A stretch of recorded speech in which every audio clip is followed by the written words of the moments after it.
Hello and welcome to another Microsoft Teams monthly update. My name's David Dungay. Today we have another panel of experts to give you the latest on the Microsoft Teams ecosystem. Let's go around the room quickly. We have Satish, Ryan, Josh, and of course my co-host for today, Mr. Tom Arbuthnot. Welcome everyone. How are you? Doing great. Good to be here. Fantastic. Well, let's dive into some news then. First on the agenda, the demise of Skype.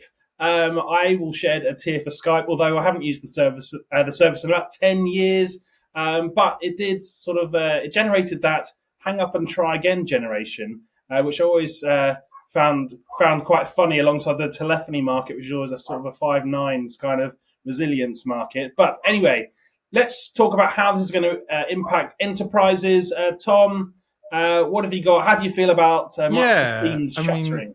It won't really impact enterprises, to be honest. It's been a long journey for Skype. Microsoft acquired it for $8.5 billion back in the day, but I think Microsoft more than got their money's worth out of it. A lot of that tech went into what became Teams and a true cloud global MCU service. So Skype has kind of fallen out of fashion in consumer land these days. WhatsApp is really prevalent, and a lot of countries use FaceTime a lot as a default. So I just don't think it's that culturally irrelevant anymore. And we've seen Microsoft there being quite ruthless now about cutting things that don't have good market potential.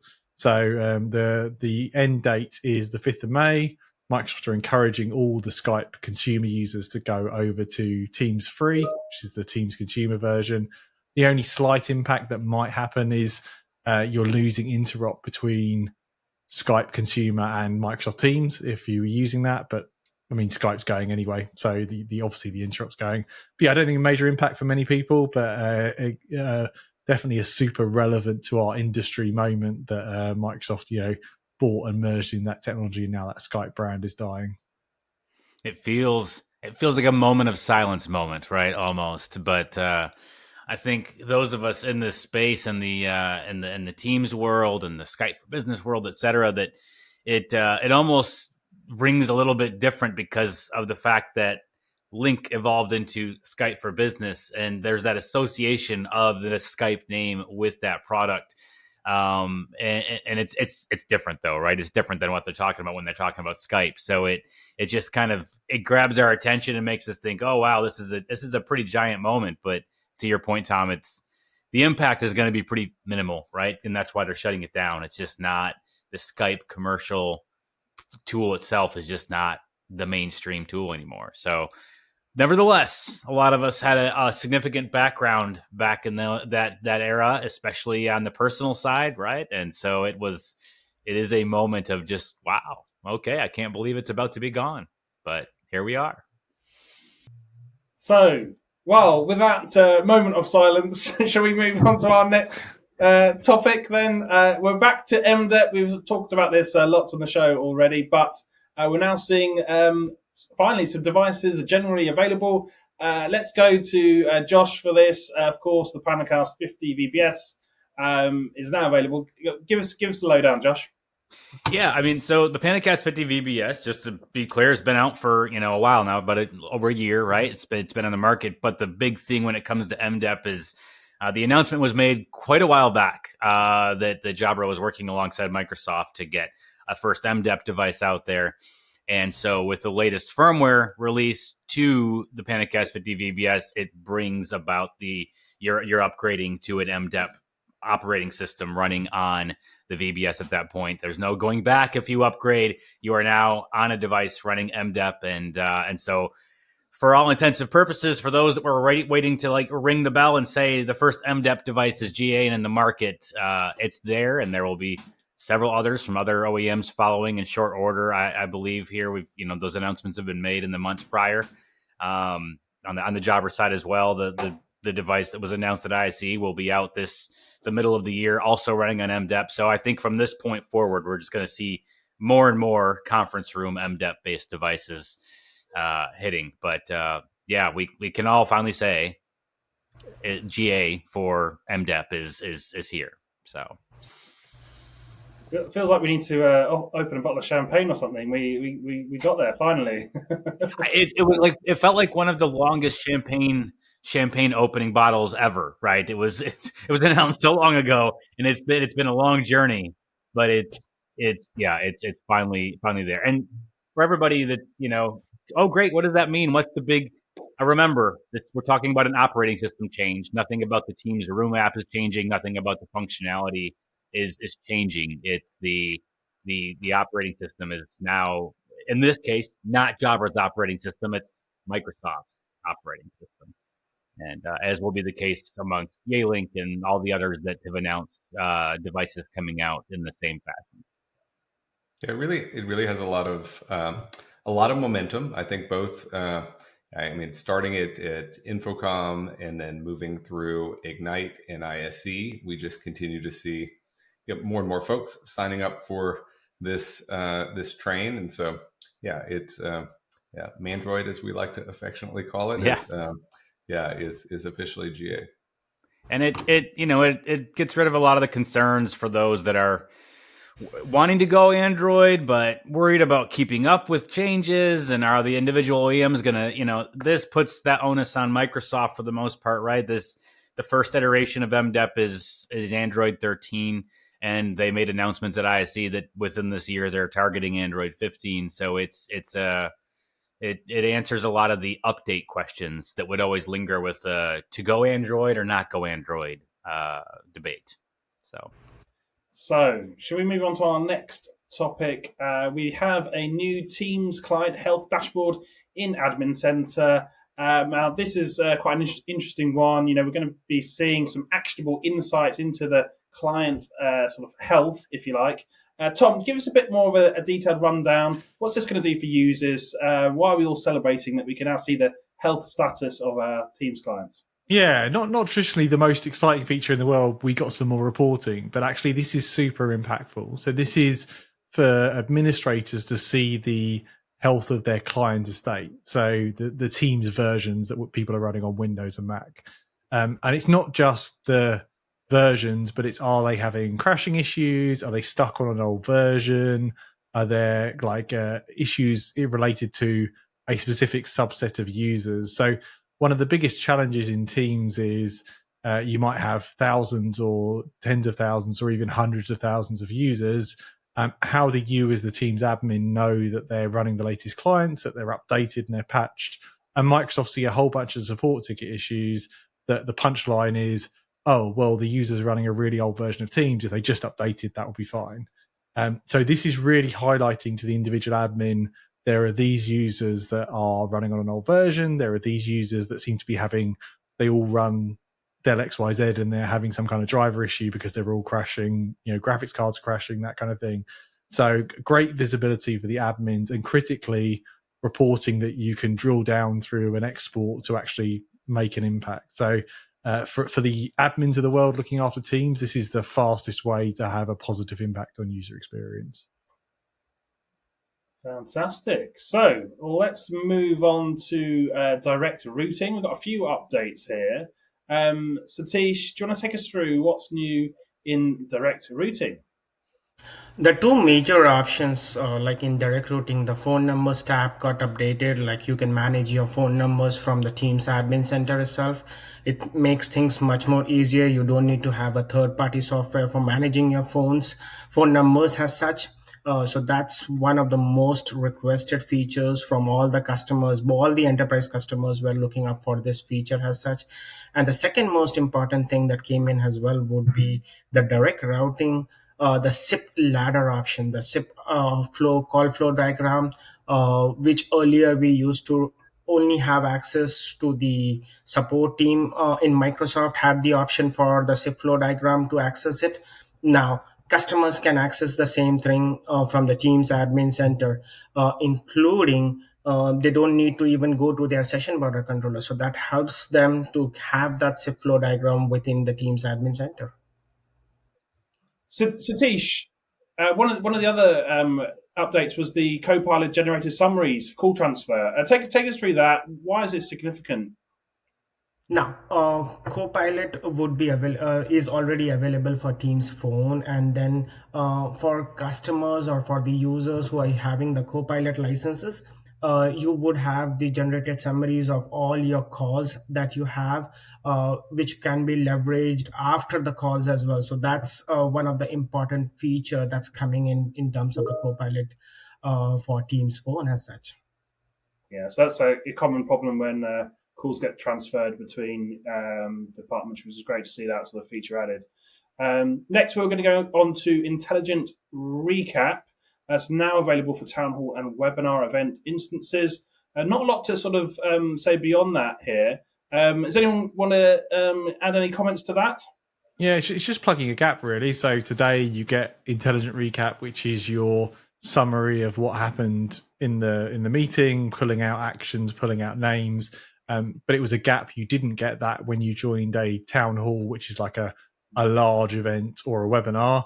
And now you get those same type of summaries. So it's kind of bridging the gap to where it doesn't matter if it's a regular internal meeting, a town hall or webinar, you'll still get that summary.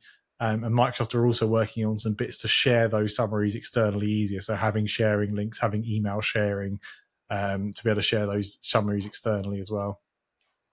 Yeah, and another thing to make life a little bit easier at the moment is the enhancements to Apple CarPlay as well. I actually use Teams with my Apple CarPlay. Find it really useful when I'm doing pickups for the kids and things at school. But there was always it was always limited in its functionality, shall we say? So there's some enhancements here to around being able to use Siri to respond to messages, notifications, and things. Tom, what's your take on this? Is this a big deal or not a big deal? Yeah, I mean, it seems to be incremental. So Microsoft are putting some focus on both CarPlay and Android Auto to enhance the experience. And I think it's been quite a slow moving thing because there's some nervousness about adding interactive capabilities. But from my point of view, if you're often going to be taking meetings or calls in cars, so having the ability to do things with Siri like raise hand or reply to a message is quite a nice thing because you're not taking your hands off the driving to focus on the meeting. So I haven't checked out these latest features hands on. They're rolling out March, so they should be imminent. And yeah, if you're on the Android side of the house, similar things are coming for Android as well. Yeah, be interesting to see how long these remain relevant as well in a world where car technology, generally autonomous driving, is sort of coming to the fore. Who knows? In the next 10 years, we might not need. No, we'll all be sitting back doing our meetings in the car, driving ourselves. Exactly. So let's move on to some roadmap updates then. Ryan, I'm going to come to you next. We've got some new management sort of updates for Teams rooms in Pro Portal. Now inclusive of standard and basic license rooms. What's your take there?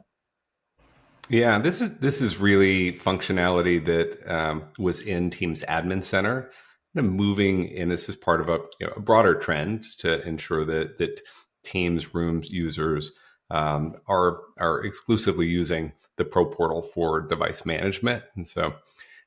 This is essentially taking the functionality and reporting and insights that were available in Teams Admin Center for folks that are not using Pro, that either have the grandfathered standard license or are using Basic, and moving that into Pro Portal. And so, yeah, it should be pushing out around May, and again, kind of part of a broader initiative. There's a lot happening on the Android side of kind of moving a lot of that into Pro and out of Teams Admin Center.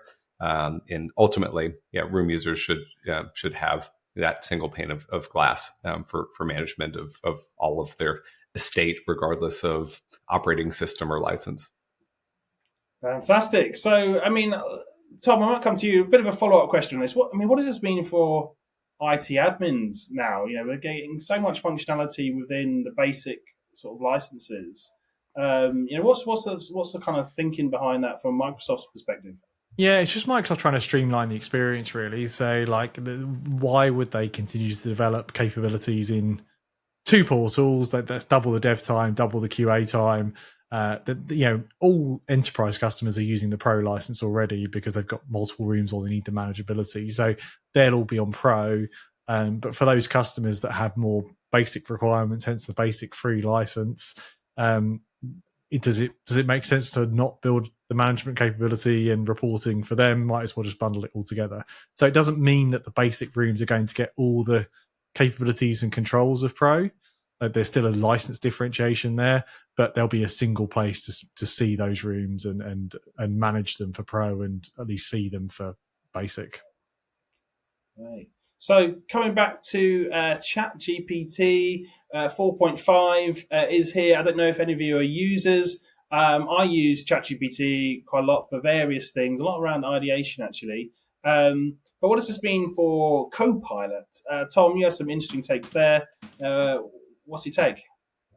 Yeah, it is interesting. So ChatGPT 4.5 is out now. It's only out for the Pro OpenAI users, so the $200 quite expensive plan, and it's what OpenAI say is their last non-reasoning model. So it doesn't do the deep recursion of checking out reasoning and logic. Like reviews have been mixed. It's definitely better than 4.0, the previous model, but not like necessarily night and day. But the bit that's interesting is Microsoft, as part of their agreement with OpenAI, get access to all this technology. So it'd be interesting to see if and when we get 4.5 in M365 Copilot or Copilot Chat, and also how Microsoft are going to bring the reasoning models in, so the O3 type models on the OpenAI side, into the Copilot, because the consumer land now, or I guess consumer is probably the wrong word, but like if you're buying direct from Google or you're buying direct from OpenAI, you get access to these reasoning models. We don't really have the same equivalent models on the Copilot M365 side yet. So how that world is going to bring together, and Sam Altman at OpenAI has said from here on out they won't have non-reasoning models and reasoning models. They'll essentially have ChatGPT 5, and they'll have a kind of light free version, a medium version, and a super deep version. It'll all be ChatGPT 5, just the more you pay, the better you get. So I'm curious to see how Microsoft models that in the M365 Copilot world. Do we end up with the same thing? Does Copilot Chat have limited ChatGPT 5 type models, and does M365 Copilot, which is $30, so you should be getting the better stuff, does that get the deep research, the reasoning models? What's your take on the emergence of sort of new players, Tom? Like DeepSeek, for example, coming in low cost.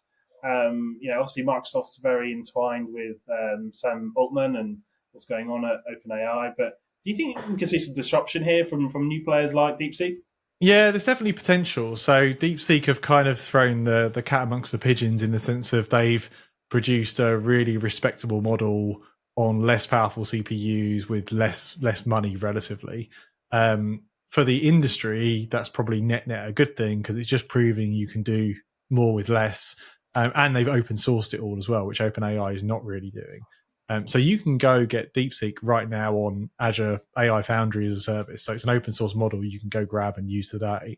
Microsoft are playing on multiple fronts. So yes, they have their consumer Copilot product, which I don't think is really getting a ton of traction. Like you never see it talked about in the same way as Gemini or ChatGPT or Perplexity, but they have that. Then they have their commercial product, which is then looking at your data in M365, so your M365 Copilot Chat.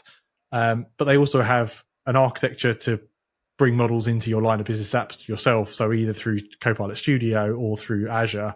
I think for Microsoft, they see it being a multi-model world. They also have investments in other AI companies. They have their own models going. I don't think they care which model wins, as long as they're serving the model either on Azure or into M365. One thing to note here is Microsoft has a critical announcement coming up on Wednesday this month around Copilot. So it would be interesting to see what they are announcing on Copilot as such. Yeah, we'll stay tuned for that, see if there's any new announcements or if anything relates to what OpenAI are doing. Normally OpenAI announce, and then you see Microsoft say, we also have access to technology, here's what we're doing with it.